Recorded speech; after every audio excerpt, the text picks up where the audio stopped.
Bonjour à tous et merci de votre participation. Donc, je suis Samuel Boutin, président fondateur de Knowledge Inside. Très rapidement, je vais vous faire une petite introduction sur Knowledge Inside, KI et Architect. Vous expliquer un petit peu le principe de notre technologie. Et puis ensuite, j'intégrerai l'item suivant fait dans l'agenda, à savoir les spécificités des systèmes en réseau, notamment au niveau de la modélisation. Et je vais essayer d'introduire à l'occasion l'ensemble des interventions du webinaire. Donc, voilà. Donc, très rapidement, alors, voilà. Donc, Knowledge Inside, c'est une société qui existe depuis 15 ans. On est éditeur de logiciels de modélisation configurable pour tout type de système, c'est-à-dire que si vous regardez les domaines d'application, vous verrez qu'avec la même plateforme, modulo une configuration effectivement à chaque fois, qui est d'ailleurs extrêmement agile, on peut s'adapter à des environnements qui sont extrêmement différents. Voilà, au-delà de ce métier d'éditeur, on assure du conseil, on fait classiquement de la formation, de l'intégration du déploiement, principalement en ingénierie système et en ingénierie projet.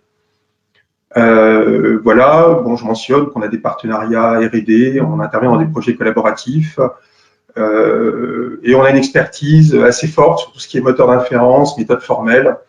On vient d'ailleurs de démarrer un projet avec Paris-Saclay, avec le laboratoire LMF, le laboratoire de méthode formelle, sur la preuve liée à notre formalisme.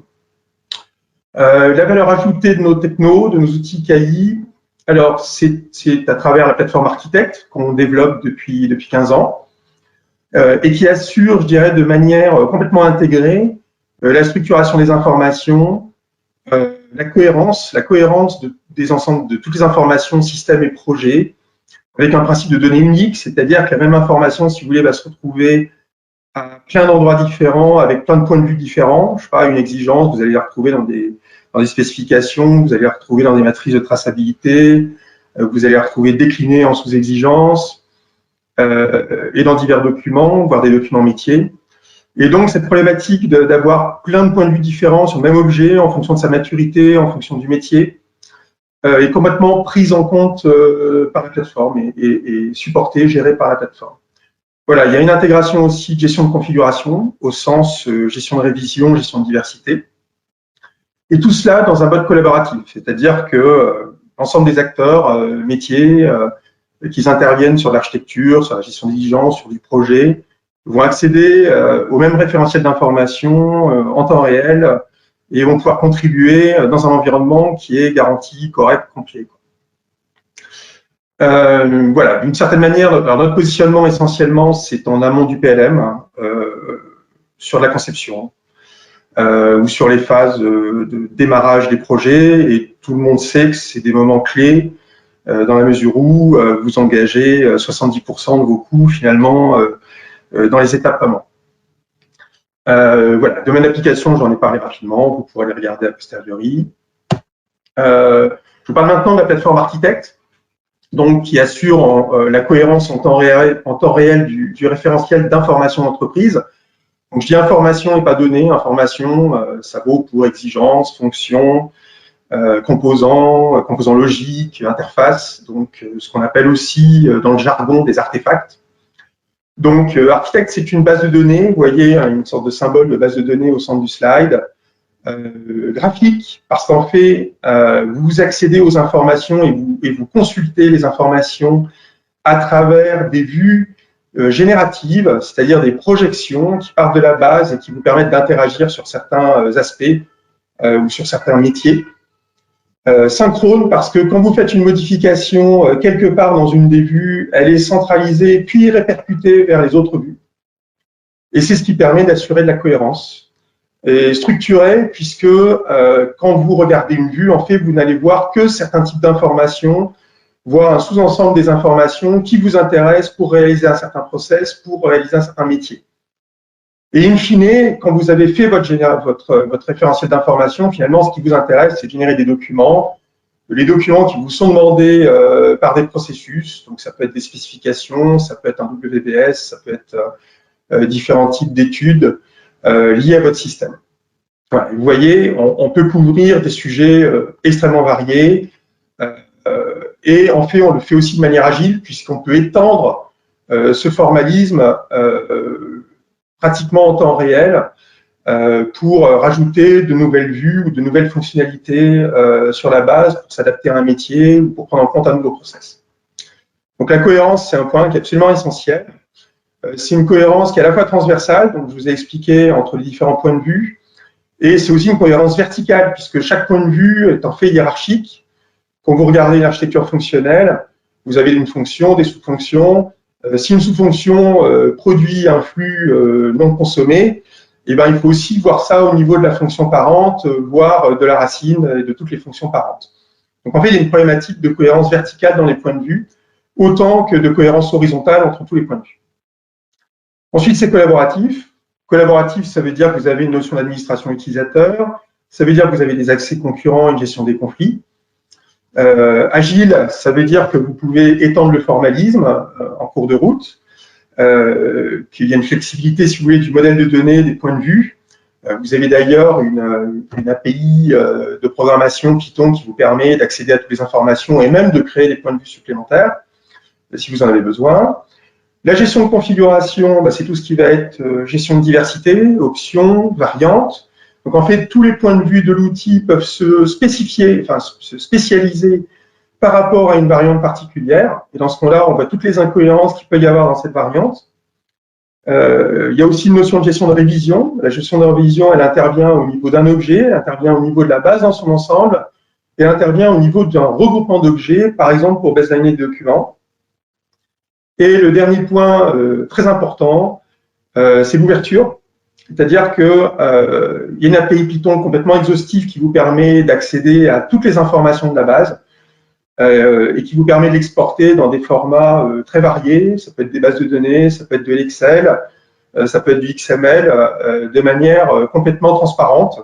C'est-à-dire que la politique d'ouverture de Knowledge Insight, c'est que vous restez complètement maître de vos données. Et c'est très facile finalement d'échanger, d'importer ou d'exporter des données.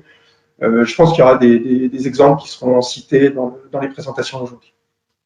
Voilà, donc ça, c'est la plateforme architecte et les principes de notre technologie. Donc, j'aborde maintenant le sujet du jour, donc les spécificités de la modélisation des systèmes de transport. Donc, dans la notion de transport, il y a la notion de réseau, c'est-à-dire un système de transport. Bien sûr, il y a les équipements de bord, mais ils sont en interaction avec des équipements sol. Et quand vous êtes dans les transports, vous avez une géographie, vous avez des notions d'itinéraire, par exemple de signalisation ferroviaire, où vous voyez plein de postes, plein de signaux le long d'une ligne. Et donc cette notion de réseau, en fait, on ne la retrouve pas dans les systèmes comme le véhicule, comme l'avion, le satellite. Donc, c'est vraiment une dimension qui est extrêmement particulière.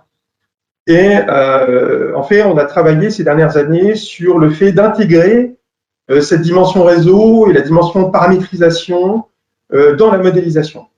Alors, pourquoi je parle de paramétrisation? Parce qu'en fait, dans les systèmes en réseau, pour ce qu'on en comprend, on n'est pas spécialiste, mais on travaille aujourd'hui avec pas mal de spécialistes. En fait, le même équipement va se retrouver à plein d'endroits différents le long d'un réseau, mais son comportement va devoir être instancié en fonction de son contexte. Donc, en fonction de l'endroit où il se trouve dans le réseau, donc en fonction d'objets qui se trouvent dans la base de données du réseau. Et cette notion de spécialisation, d'instanciation des composants, c'est ce qu'on appelle, les spécialistes du métier me corrigeront dans leur présentation, la paramétrisation. Et la paramétrisation, ça ressemble un petit peu à des requêtes sur la base de données pour dire, écoutez, cet endroit-là du réseau, voilà ce qu'il y a autour et voilà ce qu'il faut prendre en compte dans le fonctionnement au niveau fonctionnel, au niveau composant. Voilà, donc des spécificités autres aussi, c'est tout ce qui va être normatif. Et puis pour le reste, finalement, il y a un ensemble de processus qu'on retrouve dans les systèmes classiques, j'ai envie de dire, dans l'ingénierie système classique, à savoir une notion d'architecture fonctionnelle, une notion d'architecture physique, logique ou physique, des exigences, et puis des spécialisations en safety qu'on retrouve bien sûr dans tous les autres domaines. Alors, je vais faire une petite introduction des présentations à partir de là. Donc, le premier présentateur, c'est Mathieu Valland de SNCF, qui va nous parler beaucoup de la partie base de données et paramétrisation, dans le contexte en fait d'un transfert legacy, on va dire, de bases existantes vers un nouveau formalisme. Donc, il y aura un gros focus en fait sur cet aspect-là. Ensuite, on aura la présentation de Nicolas Quentin, qui va nous parler d'architecture en lien avec la base de données et la paramétrisation. Et ensuite, on aura une présentation de Jérôme Toué de Hitachi. Alors, je n'ai peut-être pas précisé, oui, Nicolas Quentin, il est Hitachi grande ligne. Jérôme Toué, côté Hitachi métro, CBTC, lui, il nous parlera de ses applications qui, si ma mémoire est bonne, font plutôt référence à l'architecture fonctionnelle, aux exigences et à des besoins pour satisfaire, on va dire, les normes. Et ensuite, on aura une présentation de Régis Castéran qui, lui, s'intéresse plus, on va dire, au bloc du bas, ici, et à l'ouverture vers d'autres outils, d'autres environnements, en aval au niveau implémentation, mais pas que. Voilà, donc j'espère avoir présenté correctement et je vais donner la parole à Mathieu Valland pour commencer. Voilà, merci de votre attention. Parfait, merci Samuel.